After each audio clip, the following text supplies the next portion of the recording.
Nah, kalau kemarin kita belajar dari manufaktur ya. Manufaktur, bill of materialnya seperti apa, ke gudang, terus hubungan-hubungannya ya. Nah, tapi untuk tugasnya itu nanti create dari awal, manage database, oke. Nama database-nya apa? Ini nama database-nya misalnya sesuai nama perusahaannya apa ya? Ini balik lagi ke login, nama nama bikin nama database lagi. Nanti setelah ini dibuat misalnya ya toko resto misalnya. Passwordnya 1234561234556. Nah, ini nanti ditunggu sampai selesai instalasi karena terus harus antri ya antara kelompok satu dan lainnya. Jangan sampai nanti tabrakan karena proses ini sebenarnya sama kayak tulis ulang database yang baru seperti itu. Dan database-nya tabel-tabelnya banyak ya. Nah, makanya ini harus ditunggu per satu kelompok seperti itu. Ini lumayan lumayan panjang.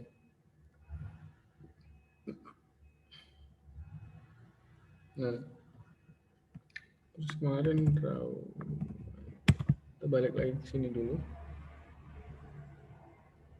Existing design.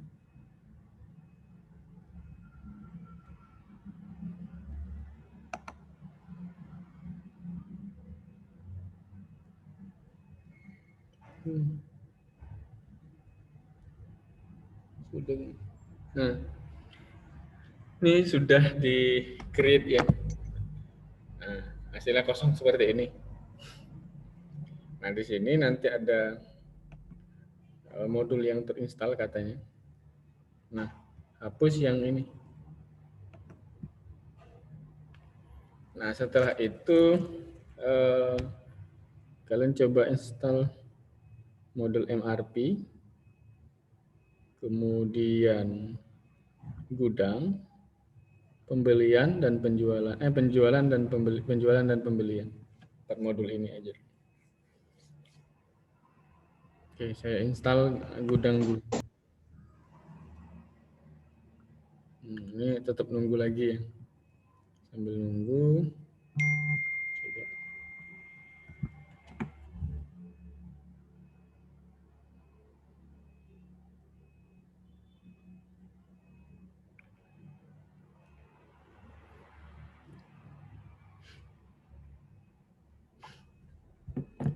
New business. Saya nunggu ya.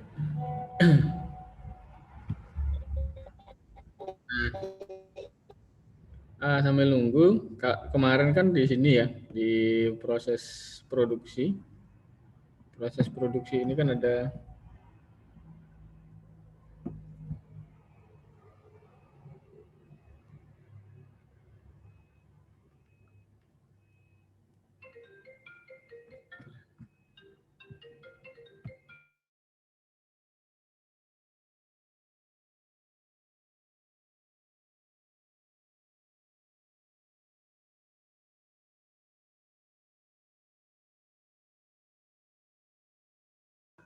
oke.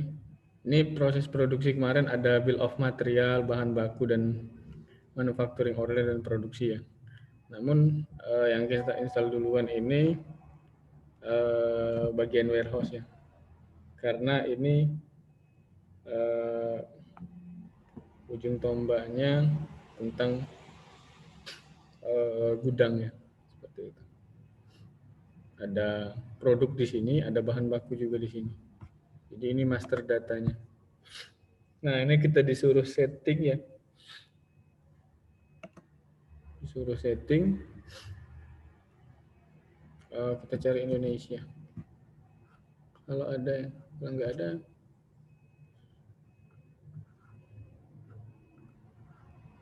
kita custom aja.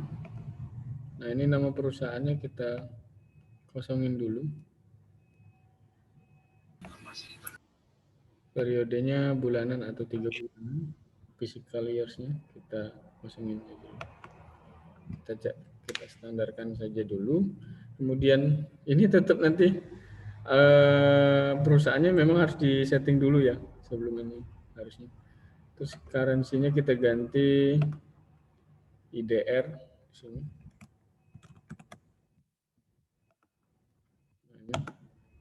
Kemudian tax kita ini 10% ya.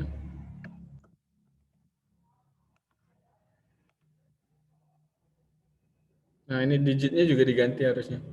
Jadi 0 atau 2. Nah, di sini masih kita bisa setting di sini.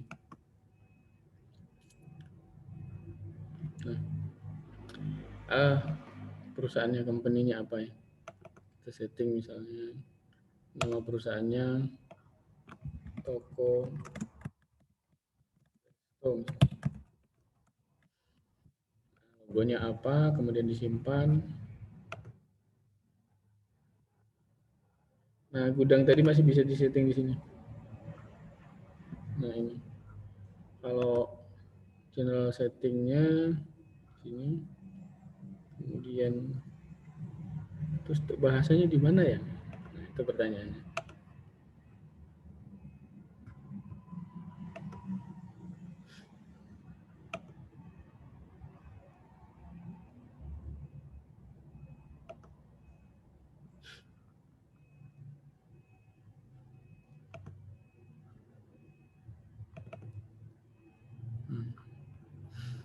Configuration, currency apa? Setelah itu user. Nah, ini untuk ngatur usernya, ini akses penuh atau enggak, nanti sebagai manajer atau enggak, seperti itu. Bahasa Inggris.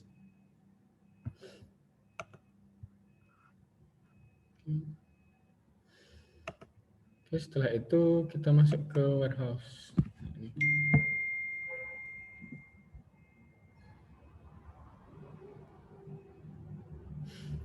Nah, di warehouse ini sebenarnya ada produk ini bahan jadi atau bahan baku, barang jadi atau bahan baku, seperti itu. Kita delete dulu. Kita bisa create produk di sini. Nah, ini produknya. Kenapa hanya bisa dijual? Karena modul manufaktur belum kita install ya. Modul manufaktur belum kita install. Jadi kerjaannya ya hanya bisa dijual dengan delivery order ini. Nah, ini ada barang datang, ada barang yang dikirim. Ini incoming shipment, ada delivery order, kemudian ini ada barang datang, ada barang yang dikirim. Nah, balik lagi ke sini. Kalau mau diinstal lagi modulnya, kita cari yang tadi MRP, proses manufaktur, proses produksi.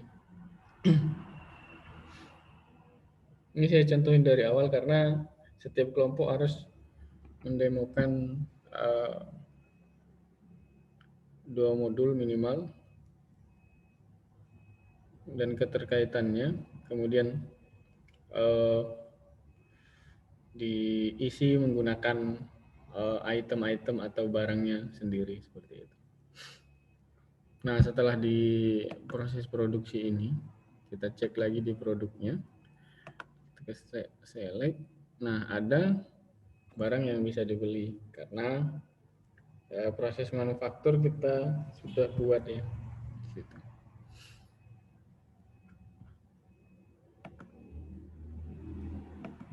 Terus kalau pengen install lagi, nah ini satu kelompok diberesin dulu, seperti itu. Nah, ini sudah terinstall, pembeliannya sudah terinstall sendiri. ketika manufaktur sudah dibuat.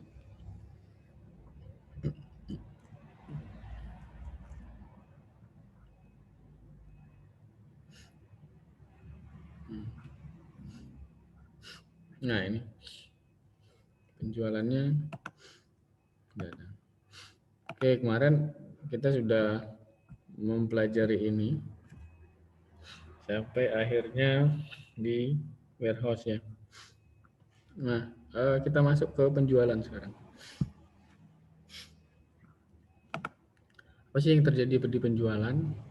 Ada yang namanya customer, ada yang namanya quotation, ada yang namanya sales order.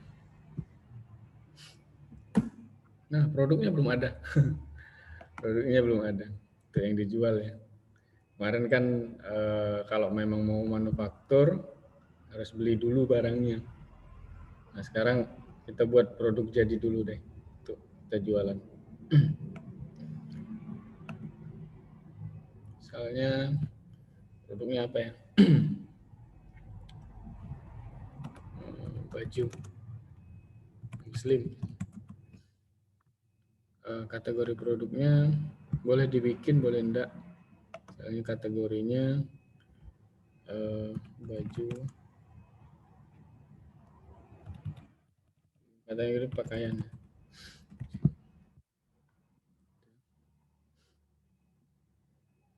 Ini akun ya, akun masalah ke akuntansi ya.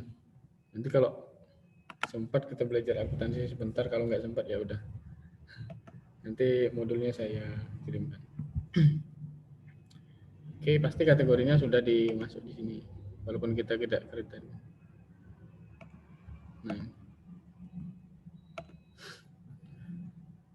Nah, baju muslim, quantity on hand dan lain sebagainya ini. Nah, harusnya di sini general setting.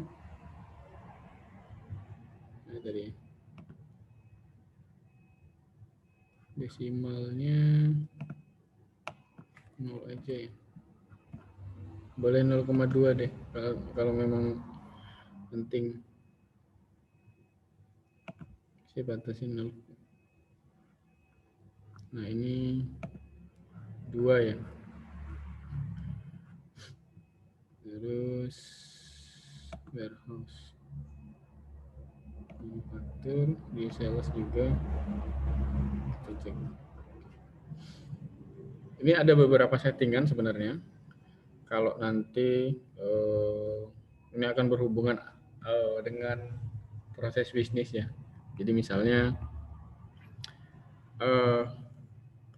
ada penjualan menggunakan info ditagih dulu, invoice dulu baru pembayaran, atau pembayaran dulu pembayaran dulu baru barang datang, atau barang terkirim dulu baru pembayaran, seperti itu. Nah, ini ya maksudnya. Generate invoice after based on delivery order. Generate invoice based on sales order line. Nah, jadi ini bisa diatur di sini. Baik, itu quotation juga ada ini lagi ya, apa? Proses-proses yang bisa disetting lagi seperti itu. Misalnya nih, warehouse feature, ada trigger delivery order automatically from sales order, seperti itu.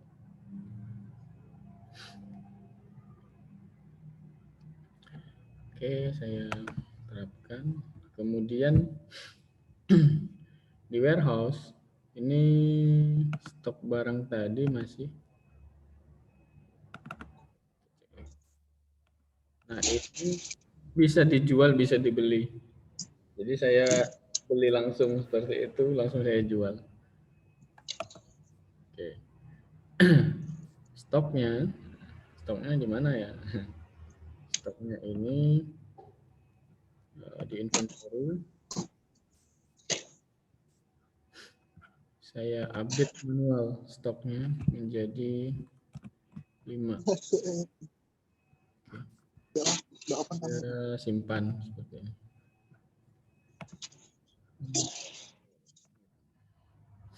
Oke, setelah itu di gudang. Nah, ini kan produknya tadi ada 5 ya. Ini komanya ini bisa disetting nanti.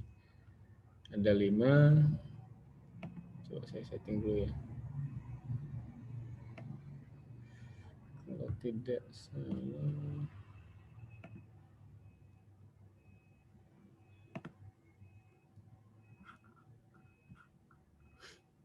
Configuration.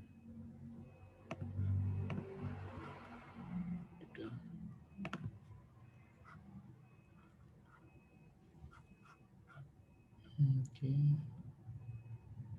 Faktor channel setting. User.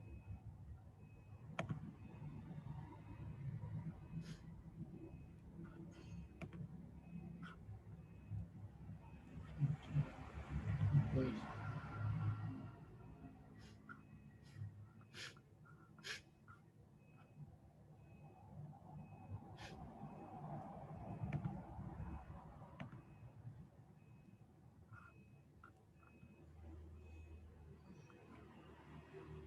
Itu di setting lagi ya. Ini stoknya 5 di sini. Ini barangnya bisa dijual. Quantity on hand ini barang di gudang ya. Terus forecast quantity ini kalau misalnya nanti ada barang yang akan datang tapi belum sampai di kita, itu bisa nanti muncul di sini forecast quantity. Jadi diprediksi kuantitinya akan berapa seperti itu. Nah, di bagian penjualan ini tentu ada customer ya di sini. Nah, ini penjualan yang tidak langsung melalui order dulu, melalui request dulu. Ada yang namanya kalau langsung itu point of sale ya, seperti kalian temukan di minimarket. Di sini juga ada fitur kalau kalian pengen install itu, ada point of sale di sini.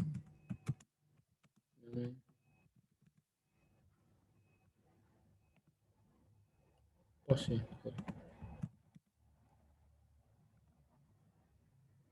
Nggak ada ya? Sales. Harusnya ada. Harus connect dulu kayaknya. Harusnya ada ya. Ada yang namanya point of sales. Nah, ini masih banyak di sini harusnya. Bisa kalian cari, ada namanya point of sale. Point of sale. Nah, ini point of sale. Proses kayak resto biasa, terus langsung penjualan biasa ya, tanpa harus order dulu, tanpa harus request dulu.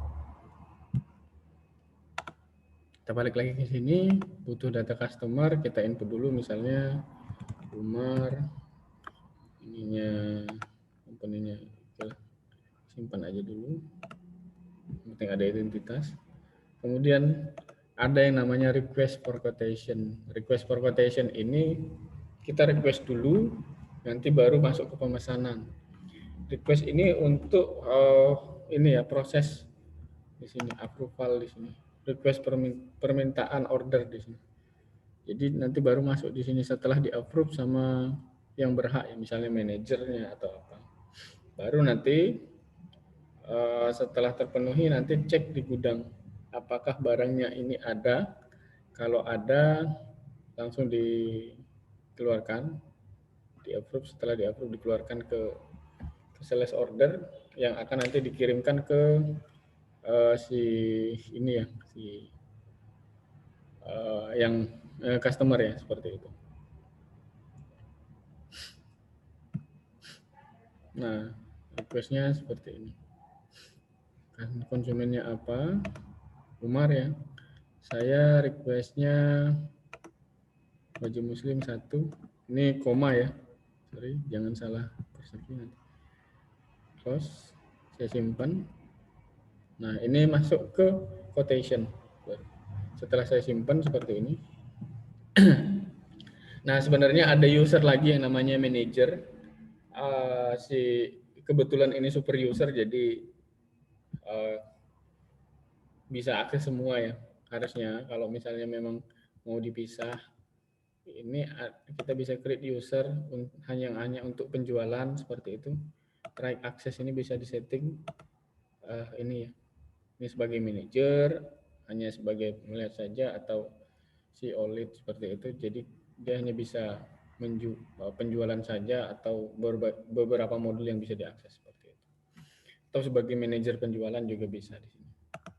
Tugasnya mengapprove seperti itu. Kalian bisa setting di situ. Nah, masuk lagi ke penjualan tadi di quotation ya. Nah, ini. Nah, setelah itu dikonfirm ke penjualan.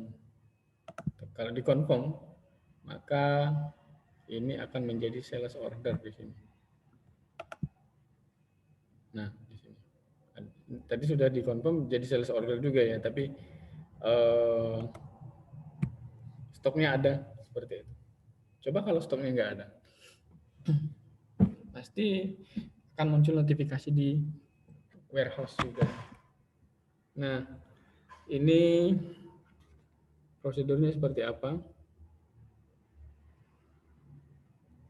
Ini kita kirimkan dulu, create invoice ya. Kita create invoice tagihannya. Nah,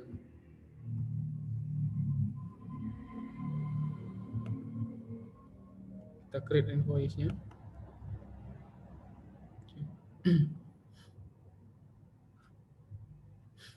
Setelah itu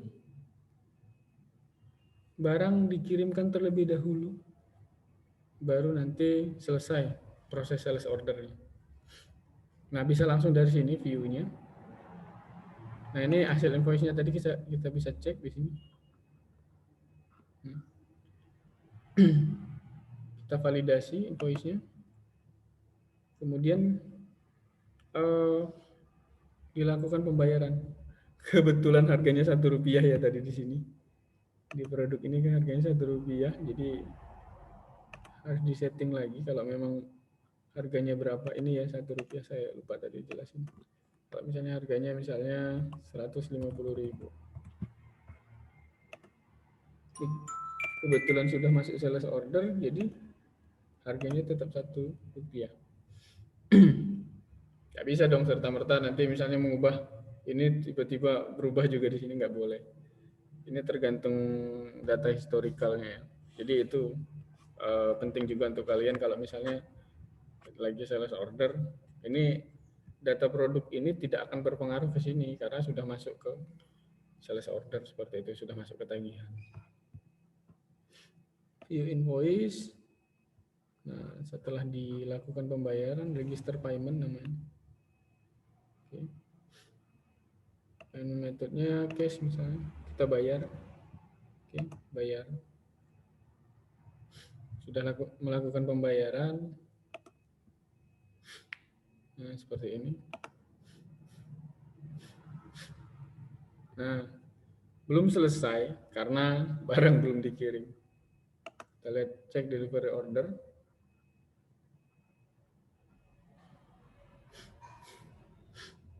Nah, kita cek di sini. Delivery order. Nah, pasti udah ada. Oke, kita cek. Nah, cek ketersediaan barangnya. Wah, tersedia ya. Nah, ini yang dilakukan gudang.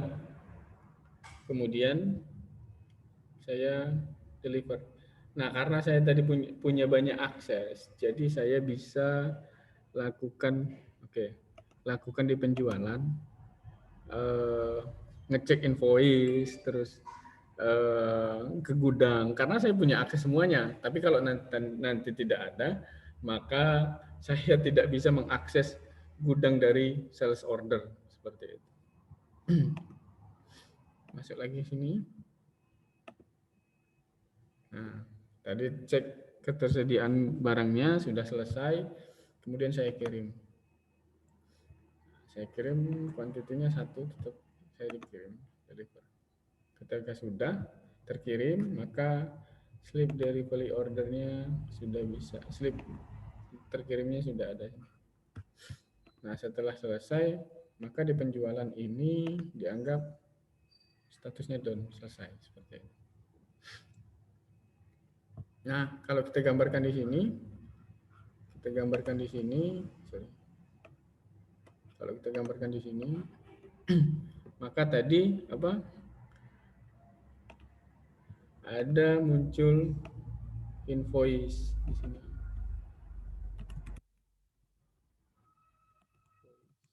Invoice ini bisa terjadi di bagian keuangan ya sebenarnya. Invoice di sini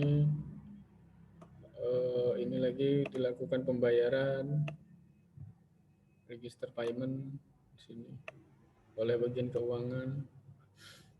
Ini sorry. Ini konsumen harusnya ya.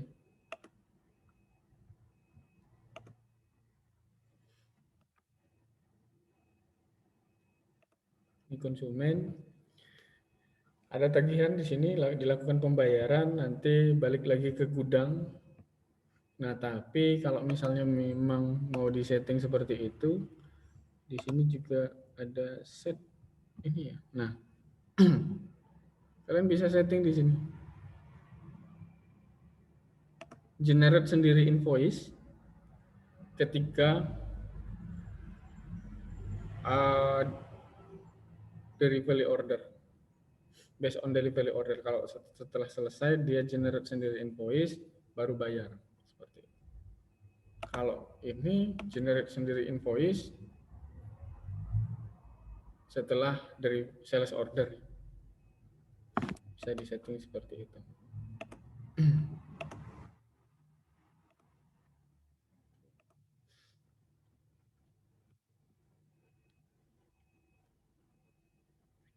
Jadi tahapannya tadi ada request for quotation, tapi didata dulu customernya, request for quotation dulu, baru masuk ke sales order setelah disetujui, kemudian baru invoice. Kalau ini terpisah ya, baru delivery order atau invoice. Nah, nanti di gudang ngecek stoknya, dicek stoknya di sini tadi, dicek stoknya. Di delivery order kebetulan sudah, nah ini udah ya, kebetulan sudah. Di sini tadi cek ini ya, ketersediaannya, availability-nya, kemudian ready to deliver karena sudah dicek ada stoknya, kemudian dikirim seperti itu.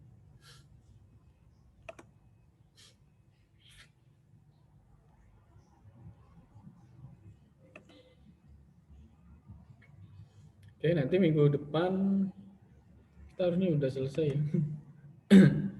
Bagian penjualan ini juga hampir sama. Pembelian itu juga hampir sama. Ada quotation di sini. Bedanya supplier. Nah, kalau tadi setelah invoice atau purchase order, kalau ini purchase order, kalau tadi sales order, kalau tadi terkirim, kalau ini incoming shipment, diterima barangnya. Nah, karena tadi bisa di ini ya, buat ya, baju tadi bisa dibeli juga. Saya contohkan misalnya suppliernya CP ABC misalnya. Nah, kebetulan tadi baju muslimnya itu bisa di stok tanpa harus kita tanpa kita harus produksi. Suppliernya CP ABC. Kemudian itemnya saya akan membeli baju muslim satu, dua. Unit price-nya dari suppliernya, misalnya saya pengen untung 100.000 lah unit price-nya. Kita akan jual 150.000. Ininya 10% misalnya, pajaknya 10%. Kemudian saya simpan. Nah, sama pajaknya jadi 220 ya. Kemudian kebetulan saya manajer juga, confirm order. Masuklah ke purchase order di sini. Nah, kebetulan saya juga pengakses gudang, maka saya ada tombol shortcut ke gudang di sini. Jadi setelah dicek di sini,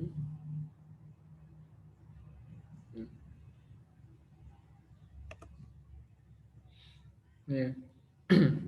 Nah, invoice di sini kebetulan saya karena tidak ada modul akuntansi atau keuangan, saya juga punya akses full di sini di invoice. Jadi saya bisa cek invoice-nya, kemudian saya validasi, kemudian saya bayar juga ke suppliernya. Oke, seperti ini. Payment methodnya misalnya cash. Oke. Sudah terbayar. Kemudian saya balik lagi ke sini di gudang deh. Saya tunjukkan ke gudangnya langsung ya. Ini ada incoming shipment di sini.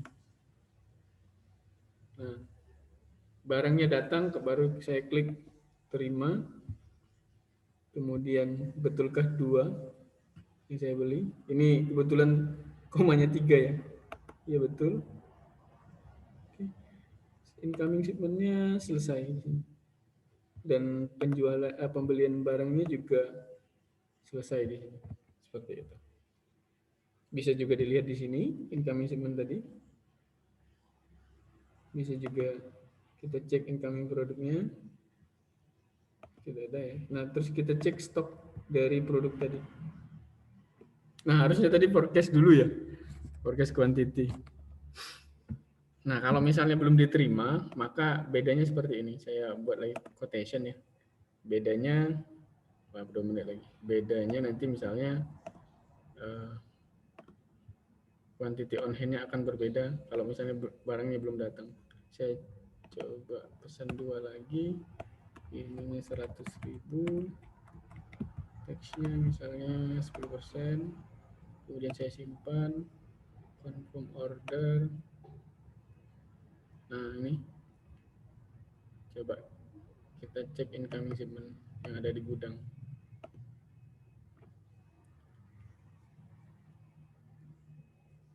Sorry, bukan incoming shipment ya, produknya.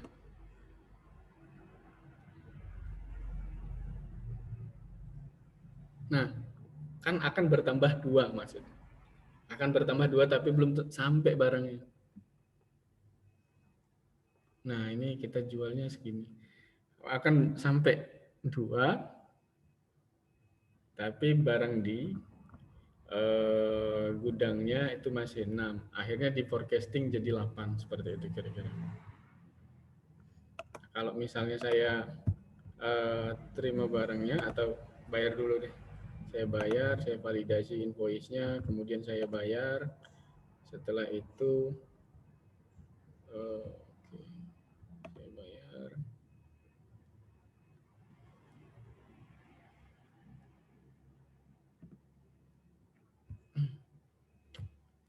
What payment method, sorry. Oke.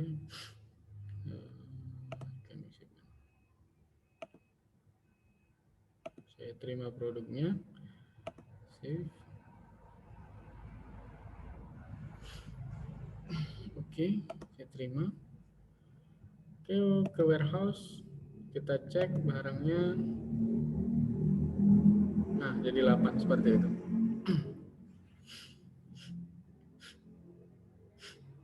Oke, nanti masing-masing kelompok silahkan dicoba dulu ya.